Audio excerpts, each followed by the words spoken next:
Okay, guys, welcome back. Now, the thing is this, why do we need to do a stop here? It's because we are basically putting the videos in this way. Market talk is one, then followed by revision is one. So people can use it for their own revision without going through the whole process of watching the whole video. And also because you notice nowadays these videos are all have this English subtitle, Chinese subtitle. Yeah, it's done by all our team members who are diligently doing it every single day for all of you. All right. So because we want you to know that we want you to succeed in your trading, so we purposely do that. Now, some of you say cannot find this video. It's actually available on Facebook. I mean, it's a community site. You can find them. If you don't know where is it, you can get Susan or Disha to assist you. All right, on the site. Yeah. Okay. So we're gonna go into right now the revision for today. Let's go. Now, revision means that what you see yesterday and what you can do, okay? So revision-wise itself, some of you actually commented to me that you all want it a bit longer because you can learn more stuff. Okay, I'll do a bit longer today just for you to learn, okay? All right, so this is the Dow Jones as of yesterday. Now, one thing to note, I told you before, right?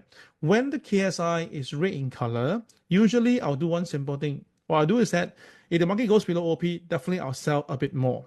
And also additionally itself, right, when the market go to KTR1, KTR2, KTR3 example, when the KSI day chart is red, I will look for turning points to do a swing trade downwards. Okay. When you follow OP, it's called a follow through trade. When you do a sell at the high, it's called a swing trade. The difference is swing trade, you carry risk because high can go higher. All right. Follow through is better because you know where it's going to head towards. Okay, so I explain to you later on when I see the 5-minute chart. Yeah, that's one. Number two is that there's something you must understand. Why we have the MA30 is to guide you in short term. If the MA30 is above you, where the current price is now at this current level, and the MA30 is on top of you, right, usually means the market overall at the moment now sentiment is actually weak. Okay, so that's why you can see overall the last few days, although the market did not really go down much, but it's still weak relatively. Okay, got it? Now, of course, you say, then, but the MA200, then it's very strong. What? Now, MA200, I mean, compared to MA200 compared to MA30, one is 30, one is 200. Obviously, MA200 is for long term. So, which means that the moment now, long term, the Dow is still positive. Short term, there is some selling pressure. Understand that? If you understand this, press number 8 right now. Then, of course, someone should say, Kel, then what? Very conflicting. It's not conflicting. It's just telling you itself that a particular country, long-term wise, is going to be very well. But then intermediately, there may be some profit taking, there might be some recession, but the on-tree is overall well. Unless everything goes bad, then of course, then the country's over. Okay? All right, all clear? Okay, let's go. Okay, so this is what happened as of yesterday. The Dow Jones was just sideways all the way. Now, what is the reason? Because very clearly you can see that the pivot 1 is actually at the bottom. The OP is on top. Now, do note our pivot and our OP is really got nothing to do with each other, which means that the pivot calculates by itself and then it blocks the chart into the chart. So it does not mean that the market must always have the pivot on top. Sometimes the pivot can be at the bottom. In this case, it is. But because it's pivot, right, that means it's a very strong support. You see that market come down below OP, but then the diamond came in and straight away with the power of the pivots, the market just basically went up again. Can you see that? And I told you guys many times that the standard deviation between the market of +1 and -1 is actually 80 to 85%. I said this multiple times. So it's really no-brainer that you can buy above OP and aim at KTR +1 to take profit. Now, of course, some of you will say, Kel, how come I trade with you? I buy here, the market never go here, and then after that come down, I get thrown off, I get angry. Guys, I'm not here to able to dictate to you when the market will go KTR +1, but I know that mathematically it's like 80 to 85% it will go there. So if the market basically says this, okay, now I push it, then I'm not happy, I bring it down again. I mean, listen, I cannot help it, my friends. I cannot help it, right? Then market ready again, it goes again, and this time round trigger. So there's a lot of people who bought here, and even buy here.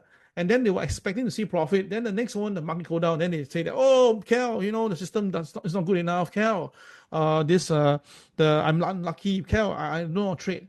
Dear all, this Dow Jones is not only for us. No, the whole world is seeing this.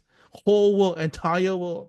So if the entire world see the same thing, but the market failed to go to KTR plus one, it's very normal because it's just part of standard deviation. But when the market pulls back down, you notice the diamonds were all there, right? And you notice something very interesting. The KCX are all there also, right? So everything is about KCX, right? When the market's bullish. So you must go in again to buy. Kel, I don't want, I lose money already, I don't trade anymore. Okay, that I can't help it, guys. I can't help it if you don't want. Okay. All right, let me continue. So what happened now after that? You can see the market start to swing. Then this time around, it tested the KTR minus one. Yes, it was not difficult. The market basically came down. You can see perfectly testing the pivot. And then after that, rebounded and come back down again with a diamond. And it's a RDS, reverse diamond. So you put it there. Straight away, you can see it's a sell. And when you sell down, you see it sell exactly to the pivot. And then within the next 20 minutes, it went on to KTR minus one already. Okay, so that is how you should be trading. Kel, I'm not around to see this. I understand. So that's why we need to come together to work together. All right, one single person not able to see everything, right? Okay, then after that, the market tries, cannot be above OP, breaks again, pivot. Now this is bad. OP is here, pivot one is here. That means it's below OP, below pivot one, and it's triggered pivot one, so become a resistant, right? And the market just sell down all the way to KTR minus 3 later. Okay, so all clear. This is the Dow Jones. All clear. Press number 9 right now.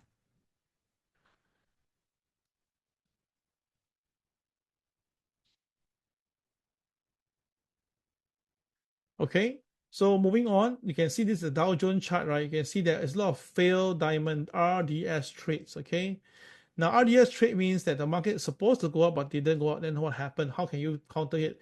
Now, first thing first, I already told you guys that when the market is below OP, right, don't buy lah. I already say this multiple times. Right, but still got people to buy. Then that's the problem here. If you buy, of course, you must take the hit if the market is bearish. So what happened is that there are some people who bought here because it's above OP, that's fine. But when the market goes below OP, you know something is wrong. And the market goes below the line, confirm wrong. And the market is below pivot one, oh dear, that's very wrong. And you still hold the buy all the way down. Then, of course, very, very, very wrong already. Okay? All right, so that is something that you must remember that you don't fight. So there's another white line here we draw. So the market actually stabilized on it. So another student asked me, Kel, can buy here or not? I say, if you want to buy on diamond, no problem. But do not, it's below OP. The market generally is not good. And there's something here called MLP. MLP is resisting it also, so just be careful. So when the market goes below the MLP, below the white line, oh dear, that's finished, right? And then market quickly sell down to KTR minus 3. And this student basically asked me, Kel, can we buy it from bottom now? I said, huh? What's the reason? He said, too low already, lor. Then it's out of the context of the stitching, right? So how can I tell you all this? So that means I cannot tell you anything else outside than the crazy system. All clear? All right, so the next one is the gold market. I know you guys are really crazy on gold. Let's do gold now. Now, yesterday, gold, someone feedback to me, Kel. Yesterday, above OP was a buy, right? Yes. But because your KSI is red, I didn't buy. Wow. My friends, above OP is a buy already. You don't need to ask me. Okay, if any of my seniors say because it's OP and KSI rate cannot buy, right, I'll strangle the person. Okay, you cannot say that. It's just that the trading volume, the size gets small, reduce a bit because the KSI is red. That's all. You don't change my words. And of course, the next thing is that I did mention to you the opening price and the pivot one is very near yesterday. So if the market goes above OP and pivot one, it's called classic trade. You can buy gold. You can. And because there is a down candle, right? I said if the market goes up, it will cover the down candle first. And truly, it performed that. So all these, please do not misuse my words. I'm saying that above OP, you should buy. If the KSI is red, then just go smaller. Okay, if the pivot is supporting you, you're back to normal. So let's look at the gold market here. It went sideways, toggling the pivot several times. That shows the pivot, how strong it is. Toggle for a really long time. And of course, I told you guys in the morning, if you can, don't trade. But still people want to trade, then of course, you just have to pay the price. Okay? So the thing is this, one thing to note, everybody now, I'll show you a very neat trick here. It's a PTP trick.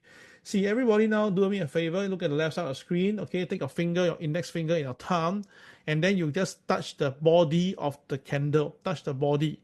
That means take your index finger and your thumb, measure the body distance. All right, or something like this. Then you double it on the closing price of the yellow candle. That means take this and you double it onto the closing price of the yellow candle. So what do you see? If you've done that properly, you will actually land at KTR plus 3. Can you see that? Can you try that? Have you tried this? If you have tried it, put the word tried. Right, take your index finger and your thumb, put at the body, not the high, not the low, but the body of the yellow candle that I'm drawing on the left side. And then after that, you just shift it you just hold it and shift it up to the closing price of the yellow candle. You will notice that the market actually landed somewhere near the KTR +3 area. Okay, so this is actually something that we actually do in PTP. This is called a big one bar action. All right. And of course, you can see that the market really performed. So why do we have this type of thing here? Because for a market to in 5 minutes bump up so high and so much, it takes a lot of fun. So usually what happened is this, okay? After it happened, right, usually there'll be pullback. That's very normal. But if the market can stay above the 50% mark of the entire candle, it will become a support level. And because of that, right, once it crosses above it, right, it will usually go back to one time of the body length itself. Now, this is not 100%, but when I saw it, I know that gold will be going up. But the thing is that as I was more taking cautious of the wind, I take profit at 2879, in face of KTR minus +2, and I was just out. So by right, I should hold to 2890, but never mind. Okay, so you got an idea now? So that's how it works yesterday. And of course, you can see on the screen, the market, right, basically went back up to test the MA. That's why there's a lot of green dots here. So by right, you're going to see like this or like this. In this case, the market chose the downside. Okay, all clear? All right, guys, so that will be how you should trade on the market. All right, so for gold trading, you can see as long as the market is above OP, then you just have to draw the lines accordingly, and then you will have your trades regularly in the market. So every time when the market basically, if your diamond here, although the price is down, but please, guys, it's above OP, so be very careful, you're not short. And if the KSI turns green, then guys, you should know that the next thing is all to the buy side. So I do have periodically, I just short the market just to see whether it will go down. But once the market goes above the white line that is available on your screen from the diamond, just cut and flip to the long side because you're above OP. Okay, clear? All right, guys, that will be all for today's sharing session. I hope you enjoyed this. All right, the videos, we'll try to bring it up ASAP. For those who haven't tried it, I only see Tisha, Lee Chun, and Susan trying this. The rest of you didn't try? You're driving? All right, if not, then that'll be all for today. I will see you guys on the Telegram group chat. Bye-bye.